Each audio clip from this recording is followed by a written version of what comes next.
Alors, bonjour et bonsoir, bienvenue aux entrevues du Portail Zen. Aujourd'hui, en direct, nous sommes avec, j'ai le plaisir de rencontrer Simon Leclerc, qui est médium et auteur du livre Redevenir complet.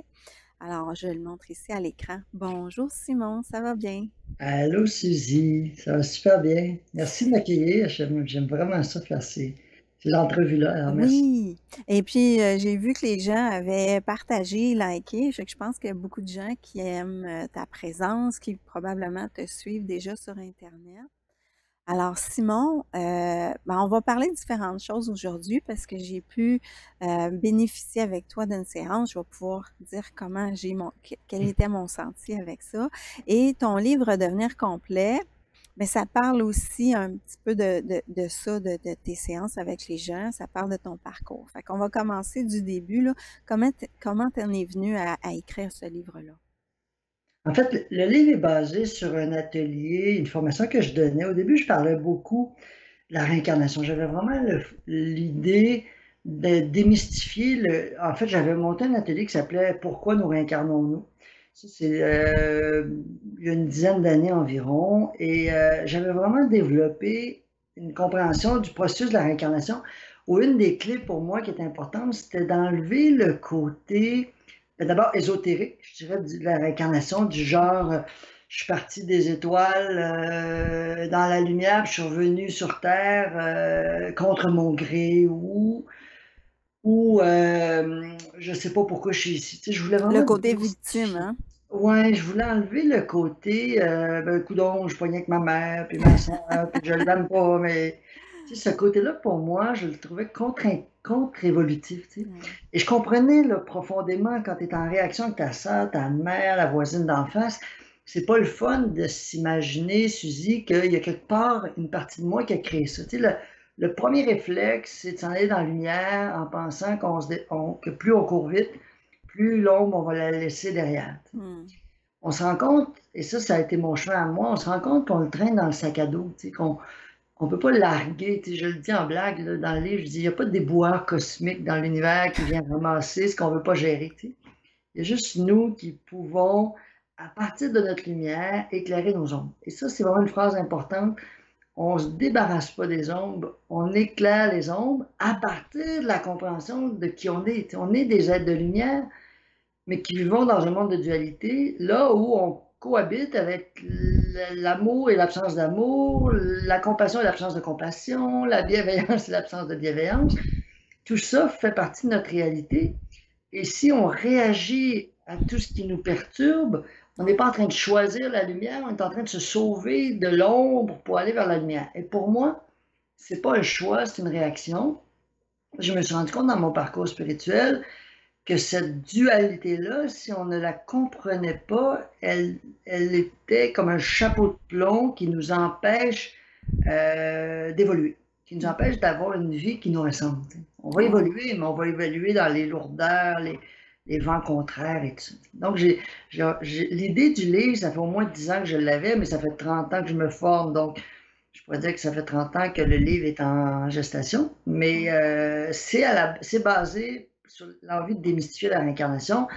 Et par la suite, on pourra en parler, par la suite, j'ai développé une approche d'accompagnement individuel où là, je me suis mis à ouvrir tout un univers sur la compréhension justement des vies passées, de leur impact, tout en comprenant que les vies passées ne sont pas la clé. Tu sais. Je dis Mhm. toujours aux gens, je dis, on n'a pas besoin d'aller dans les vies passées.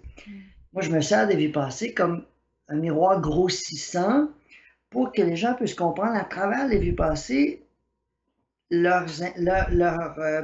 l'écho des vies passées. Tu sais, Ouais. l'exemple le plus simple que je donne, c'est quelqu'un qui meurt noyé, ben, il va avoir peur de l'eau. Tu sais, il y a une peur naturelle qui va faire le pont, C'est qui va ça. revenir le rattraper. Donc, c'est une façon simple de l'expliquer, mais si on s'en va dans la sensation d'avoir abandonné quelqu'un qui par la suite s'est suicidé, puis que là on a l'impression qu'on est responsable de la mort, il n'y a personne dans l'univers, Suzy, qui nous dit tu es responsable, que la conjointe ou le conjoint t'a laissé s'est suicidé, mais C'est ça. si tu as porté cette culpabilité-là jusqu'à la fin de ta vie, ça va nécessairement laisser une trace. Tu sais, ça va C'est laisser une pas, c'est trace. ça, c'est pas un Dieu qui dit, un Dieu vengeur qui Non, dit, là, t'as fait ça, puis tu vas payer pour tu avec vas un payer pour. karma. c'est ça. Hein. Je le démystifie par le fait même, le karma, parce que je voulais pas que le karma, tu sais, j'ai vraiment compris dans la vie que le karma, c'est une envie d'apprendre. Tu sais, c'est pas une punition cosmique. Mais si j'ai porté la culpabilité d'avoir été un traître ou je sais pas quoi, parce qu'on n'a pas toujours eu l'état de conscience qu'on a aujourd'hui. Tu sais, si on accepte qu'on est parti de la maternelle pour se rendre jusqu'à où on a eu un processus où on a appris. Tu sais, moi, j'ai déjà eu, quand j'étais très jeune, là, tu sais, j'ai fait du vol à l'étalage. J'ai pas eu du succès, mais tu sais, j'étais comme, ah, bon, ben tiens, je prends la barre de chocolat. Puis tu sais, je comprenais pas ce que je faisais, tu sais. Donc, est-ce qu'aujourd'hui, je suis un voleur? Non.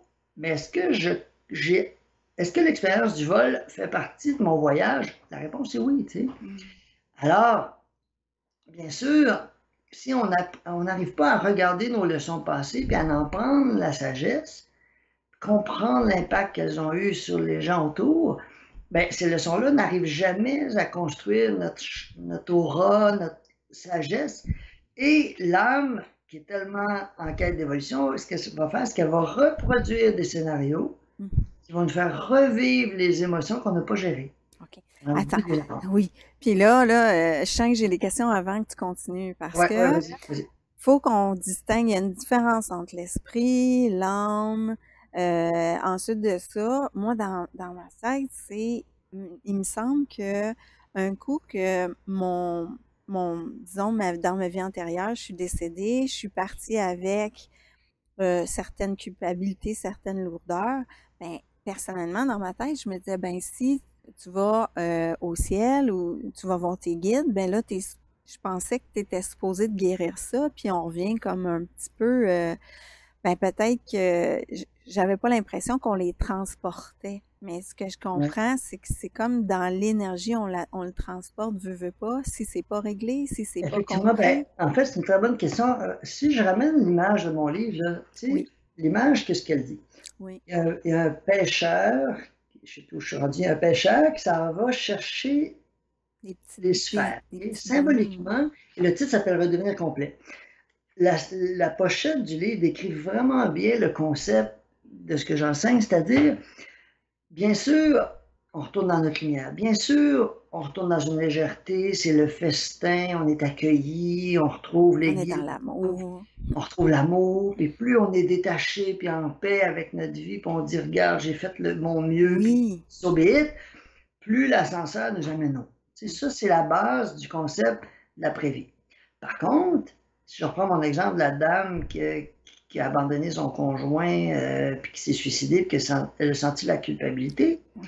on pourrait dire que la partie d'elle, abandonneuse de conjoint en dépression, elle n'est pas en paix avec elle. Tu sais.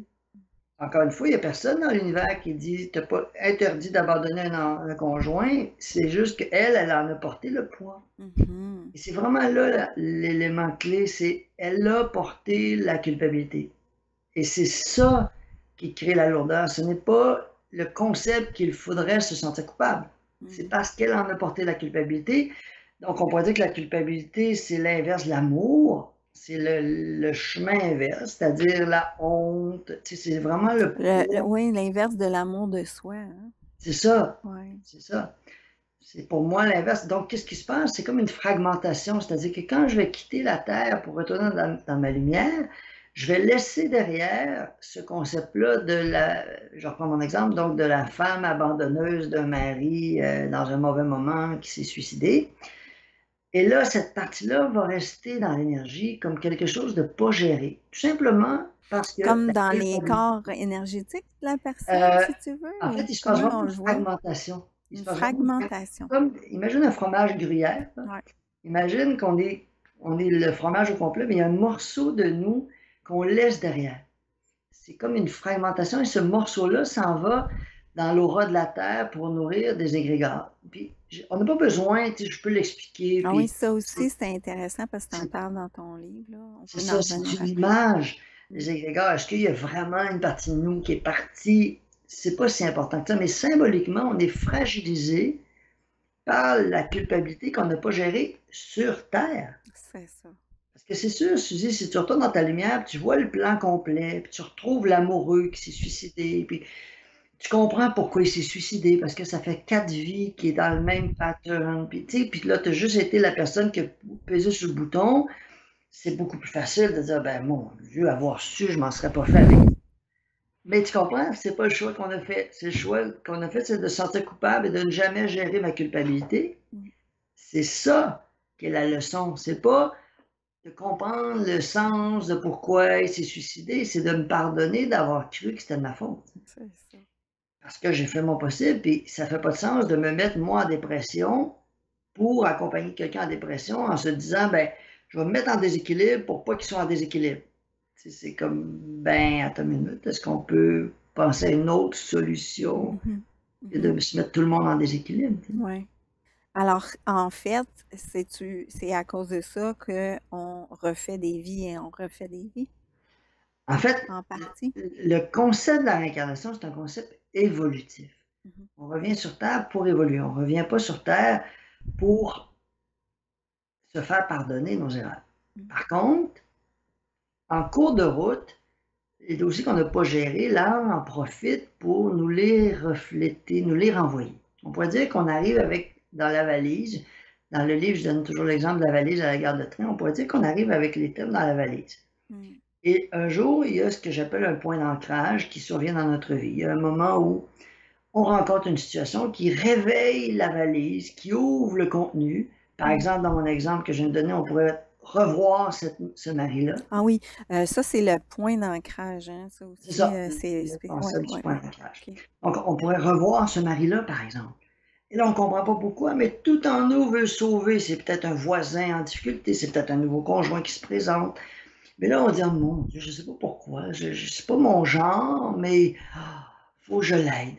Je ne sais pas Mhm. pourquoi, mais il est en difficulté, il faut que je l'aide, puis là, je deviens une écoute, mais on ne s'en rend pas compte que cette dynamique-là, c'est pour me déculpabiliser. Stabiliser. Mhm. Et là, tant que je porte la culpabilité puis que l'autre est en difficulté, ben, je vais avoir l'impression qu'il faut que je rame pour deux dans le bateau et il y a des Mhm. chances énormes que je me fragilise parce que mon accompagnement n'est pas juste. Je veux sauver la personne. Ouais. Écoute, ça me parle beaucoup ce que tu me dis là, même au niveau, pas juste des relations amoureuses, mais en relations amicales, parce que j'ai quelqu'un comme ça dans ma vie, que tout de suite, quand je l'ai vu, il fallait que je l'aide, il fallait que je sois Ouais. là pour elle, c'est drôle, hein? Ouais.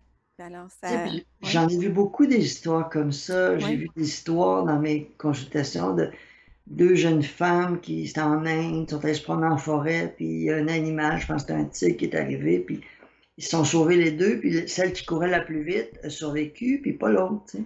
Mm. Puis elle s'en était jamais remis parce qu'elle se disait, mon Dieu, j'ai survécu, on pourrait quasiment dire grâce à l'autre, tu sais, parce que si l'autre n'avait pas été là, le tigre serait venu la chercher. Et elle n'avait jamais géré ça. Et quand elle retrouvait cette femme-là dans une autre vie, ben ça devenait comme ton histoire, tu sais. C'est ça. Et bon, là, moi, ce qui m'a fasciné, c'est bon, c'est l'histoire du point d'ancrage, parce que le point d'ancrage, en fait, c'est un événement qui va déclencher ce traumatisme-là ou C'est cette ça. culpabilité-là qu'il y avait dans notre vie. Puis, je vais ramener à la séance qu'on a faite ensemble sans que j'entre dans les détails parce que moi, j'avais une idée d'un traumatisme, mais je te l'avais pas dit encore. Puis là, toi, tu m'as parlé d'un manque de confiance. Puis c'était exactement dans mon point d'ancrage avec mon traumatisme. C'est ça. Puis, Donc, juste et ce expliquer qu'on le dit pas, point c'est d'ancrage. on peut pas me faire confiance, hein, c'était ça le temps. C'est ça. On peut pas me faire confiance. C'est ça, parce que à ce moment-là, si on prend, on va le dépersonnaliser, là, je ne parlerai pas de Ouais, notre rencontre, évidemment, ouais. je garde les trucs confidentiels. Mais prenons cet exemple-là de on ne peut pas me faire confiance. Qu'est-ce qu'une personne qui porte ça risque de créer dans sa vie? C'est des gens qui ne lui feront pas confiance. Jusqu'à un gros événement où quelqu'un devait me faire confiance, puis là, il m'abandonne, je ne peux pas te faire confiance et tout ça. Puis là, d'un coup, ça me réveille des émotions qui me plonge en choc. Mm, Et là, je me souviens que, bon, ben là, les gens ne me font pas confiance. J'aurais plus d'attente. mm, Je vais me ranger seul, là, puis je ne veux plus dépendre des gens, puis je vais leur prouver ma valeur, ou je vais leur prouver que je suis digne de confiance. mhm, Tout ça, c'est des comportements pour ne pas sentir l'émotion. Dans le livre, je décris vraiment bien le processus qui nous permet de transformer une expérience comme ça, dualiste, Ouais. en sagesse. Et c'est un élément fondamental parce que une fois qu'on l'a nommé, tu l'as expérimenté, Suzy, une fois qu'on l'a nommé, souvent les gens me disent: «Ouais, mais je fais quoi avec ça?» tu sais? Mmh. OK, on l'a nommé parce que moi, mes soins, ils durent 1 heure, puis ça peut prendre peut-être une demi-heure pour vraiment faire le tour. Puis après une demi-heure, on dit: «Bon, ben là, on a tout compris». Mmh.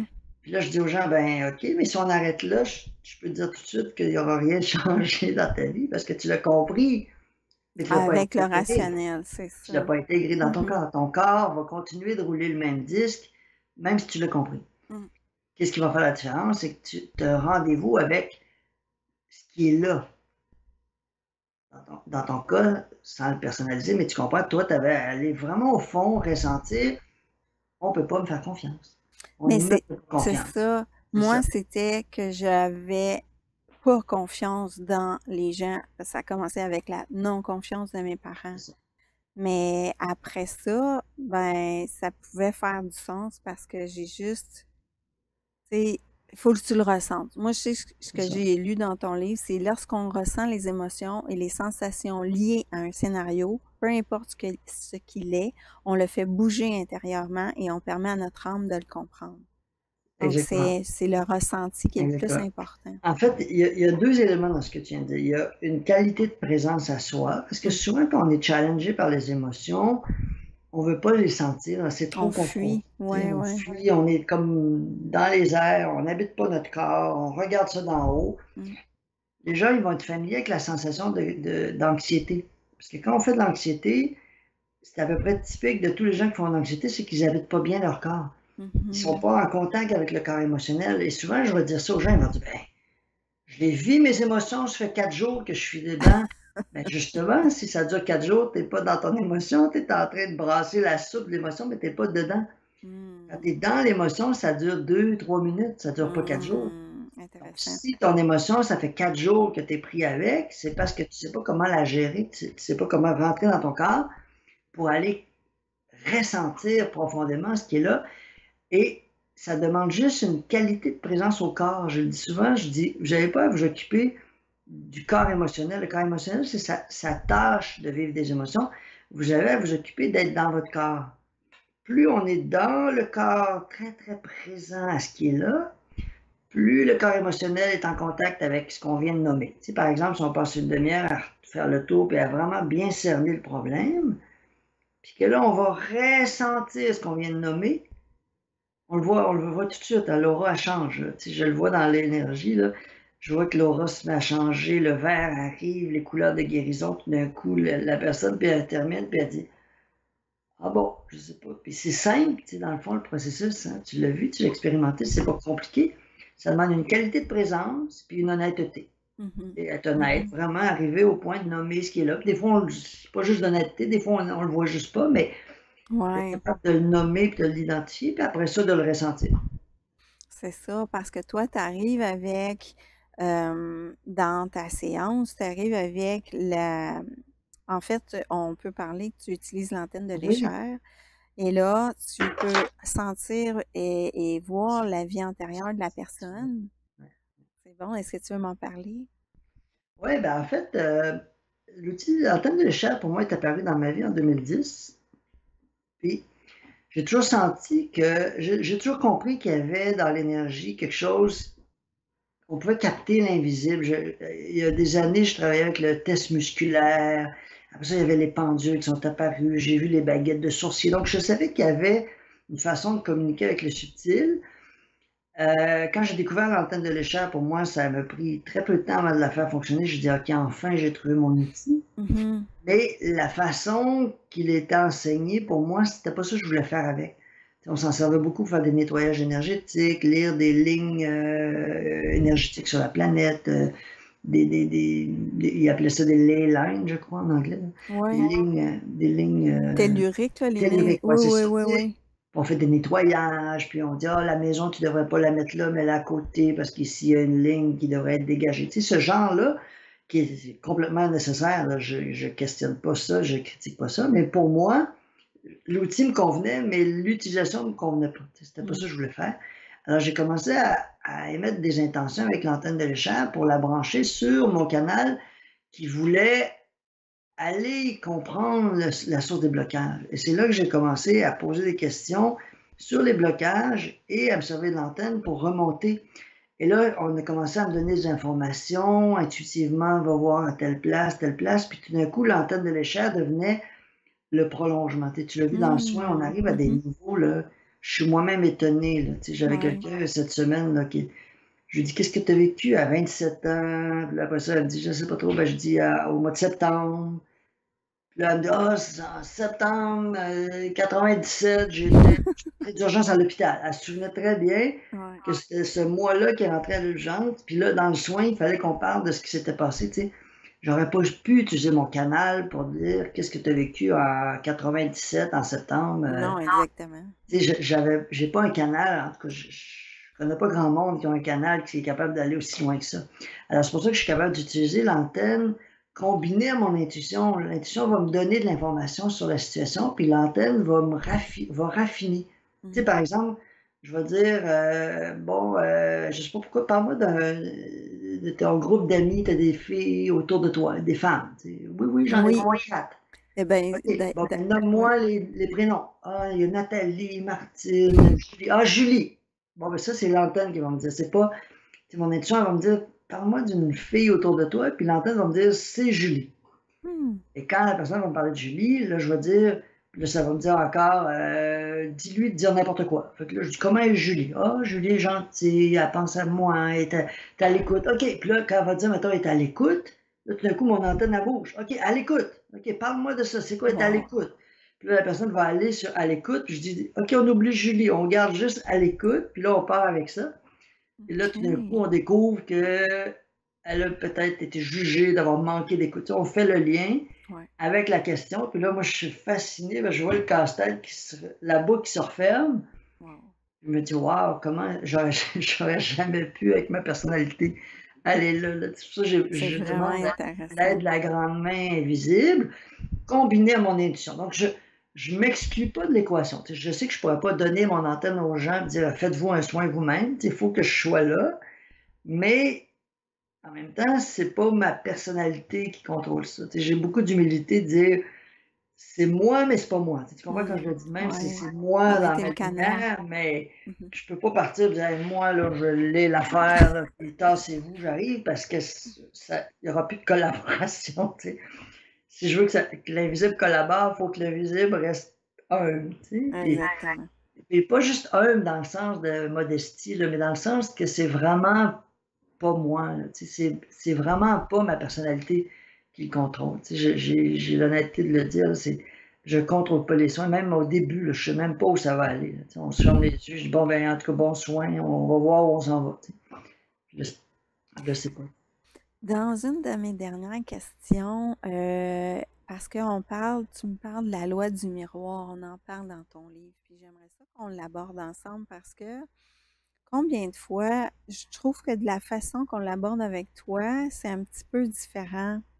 Parce que le miroir comme tel, exactement, disons que quelqu'un te ment, ben c'est parce que toi tu mens. Si quelqu'un est alcoolique, c'est parce que Ouais. toi tu es alcoolique. Tu sais, je me suis fait dire des choses comme ça dans différentes techniques, puis je trouve que c'est tellement limitant. Alors parle-moi, toi, qu'est-ce que tu penses de la Ouais. loi du miroir avec ça? En fait, la loi du miroir, pour moi, elle est absolue, mais sur un principe très simple. C'est pas qu'est-ce que je vois autour, c'est qu'est-ce qui me fait réagir. Tu sais. Mhm. Je peux bien voir un itinérant dans la rue et dire ah, je suis un itinérant. Ben non. Pourquoi je suis pas un itinérant? Je mange 3 repas par jour, je suis pas un itinérant. Mais si je suis en réaction, je veux les sauver, je vais à la ville, je vais cogner, je dis ça n'a pas de bon sens, comment vous pouvez tolérer, il faut les sortir de la rue, puis comment, tu sais, si je suis dans une campagne de militants pour sortir les itinérants, là, je vais dire, peut-être que tu n'es pas au point zéro, OK? Donc, d'abord, le premier élément, c'est la réaction. Là. Si je suis en réaction ou en jugement, là, il y a un enseignement pour moi. Donc, déjà, si je ne suis pas en réaction et pas en jugement, pour moi, la loi du miroir, on pourrait dire peut-être dans l'absolu, tu as déjà menti en 1224, mais je veux dire, on s'en fout aujourd'hui. On a tout fait. Donc, l'idée, c'est pas de savoir, c'est probablement que j'ai menti. C'est pas ça qui est le problème. Mm. Le problème, c'est que si je ne suis pas en paix avec ce que j'ai fait et que là, je veux sauver les gens c'est qui ça. sont prenons mon exemple d'itinérance, OK? Imaginons que là, moi, je suis dans toutes les causes sociales, je vais cogner à la ville 3 fois par semaine pour dire que ça n'a pas de bon sens, puis je me trouve une page Facebook, Sauvons les itinérants. Mmh. OK, déjà, puis pourtant je mange bien, mais je suis en réaction, OK? Mmh. Et là, le principe du miroir va me parler si je suis capable de dire, OK, quelle est la partie de moi, pas qui est un itinérant, qui se sent coupable et responsable de l'itinérance? Et là, à ce moment-là, la loi du miroir va me donner un enseignement qui va dire quoi? Qui va dire, d'abord, peut-être que j'étais un itinérant dans une autre vie ou dans cette vie-ci. Peut-être que j'ai eu peur d'être itinérant, puis que je me suis précipité dans du travail de sécurité Mmh. pour ne pas contacter ma peur d'être dans le manque, que l'itinérant me reflète, parce que j'ai tellement peur de manquer que ça fait 42 ans que je fais le même travail désagréable par sécurité. Donc déjà, le premier élément pourrait dire, OK, il y a une partie de l'itinérance qui représente pour moi la précarité, avec laquelle je ne suis pas en paix, dans le sens que j'ai l'impression d'être victime de ma précarité, puis j'ai fait des choix pour éviter la précarité. Et là, je réagis devant quelqu'un qui est plongé dans la précarité que je veux fuir. Ça, c'est Mmh. un élément, par exemple. Il n'y a pas des one size fits all, comme on dit en anglais. Il n'y a pas une réponse absolue. Une autre personne qui voit ça pourrait être liée à un autre scénario qui va aussi impliquer la loi du miroir, qui dirait, OK, dans cette vie-ci, je suis un être bienveillant, mais je ne l'ai peut-être pas toujours été. Et est-ce que l'être non bienveillant que j'aurais peut-être déjà été a déjà plongé des gens dans une forme de précarité, Mmh. reflétée par l'itinérant? J'ai un exemple dans le livre, je ne sais pas si tu l'as vu passer. Je ne sais pas, je pense qu'il est vers la fin du livre, où là, il y a quelqu'un qui veut sauver des gens, des itinérants, justement. Puis pour cette personne-là, c'est quelqu'un qui lui-même, dans une autre vie, était quelqu'un qui n'était pas itinérant, mais il était un désavantagé qui avait emprunté le chemin du vol et de l'arnaque. Donc pour lui, sa solution, c'était d'être un voleur pour ne pas expérimenter la précarité. Cette vie-là a été complexe à gérer, il n'a pas fait la paix, il a créé beaucoup de dommages, il y a eu beaucoup de gens qui ont souffert de ses actions. Donc, il s'est dit, moi, je veux plus être il s'est dit, moi, quand je suis précaire, mes décisions ne sont pas bonnes. Il a jugé la partie de lui qui a déjà été en précarité, qui a pris des décisions désagréables ou qui a eu de l'impact sur le monde, c'est-à-dire le vol et l'arnaque. Quand il revoit des itinérants, il devient happé par leur vie comme s'il voulait les sortir du trouble, parce que ces gens-là lui reflètent ce qu'il a déjà été. Mmh. Comme s'il aurait aimé que quelqu'un à l'époque le sorte de la condition difficile. Ça, c'est un autre exemple. Et un troisième scénario, ça peut être vraiment quelqu'un qui était très riche, puis qu'il a profité d'une opportunité d'affaires, la famille à côté, le père, il manque d'argent, puis son commerce est fragile, il risque de perdre sa maison. Puis j'aurais le choix entre l'aider pour qu'il s'en sorte ou attendre qu'il soit encore plus dans le trouble pour ramasser sa maison pour une bouchée de pain. Donc là, on se retrouve dans un troisième scénario où la personne très riche a profité de son abondance et a plongé une famille dans une détresse avec une forme de c'est pas moi, c'est l'autre, je m'en fous. Mmh. Et ça, quand elle retourne dans sa lumière, cette personne-là, même si elle est inconsciente du geste qu'elle a posé, elle n'aura pas le choix de regarder Mmh. les échos de sa vie.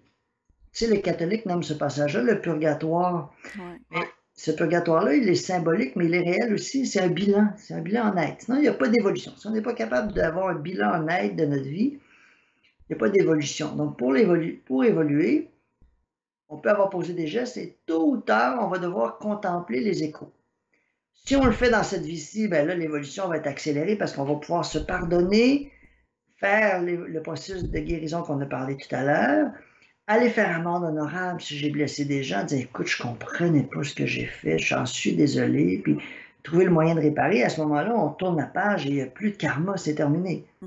Mais si je pars dans ma lumière et que je laisse l'abuseur financier qui a profité de la fragilité d'un homme avec là les enfants dans la rue et tout le monde se retrouve dans la précarité, là, je me sens responsable d'avoir plongé des gens en précarité. Et là, à travers l'itinérant que je vois dans la rue, c'est comme si j'allais me racheter de ce que j'ai fait. Et là, donc, on a 3 scénarios, la même réaction, C'est 3 ça. scénarios. Ben, c'est ça que j'aime que tu aies décrit parce que je trouve que ce principe-là, il est comme imbriqué ou enchaîné avec beaucoup plus que ce qu'on pense en dessous, là, tu sais, genre C'est ça. le iceberg de ce qui est notre âme, puis parce que je trouve qu'il y a des principes beaucoup trop simplifiés, que dans cette vie-ci, j'ai fait quelque chose, puis là, dans cette vie-ci, tu sais. Alors, c'est pour ça que je voulais que tu le décrives, Ouais, puis tu le puis vois ça c'est avec comme les gens. quelqu'un qui a une maladie, cancer, ah, ben, tu t'es créé un Oh mon cancer. Dieu, oui! Ah, j'aime tellement, je suis tellement contente que tu dis ça parce que je trouve que on est immédiatement, les gens sont dans le jugement au lieu d'être dans la compassion. Puis la compassion, tu sais, moi j'ai eu des problèmes de santé dans cette vie-ci et c'est le plus grand moteur d'évolution. Mm. Le début d'écriture du livre a commencé quand j'ai eu après mes problèmes de santé, quand j'ai compris ce qui s'est passé. Tu sais, j'ai eu une Ouais. inspiration, une épiphanie, je ne sais pas si c'est le bon terme, hein, mais tu sais, comme, Mm. OK, là j'ai eu le go universel. Vous pourrez aller écouter sur mon site, dans la section du livre, je décris quand je fais le lancement.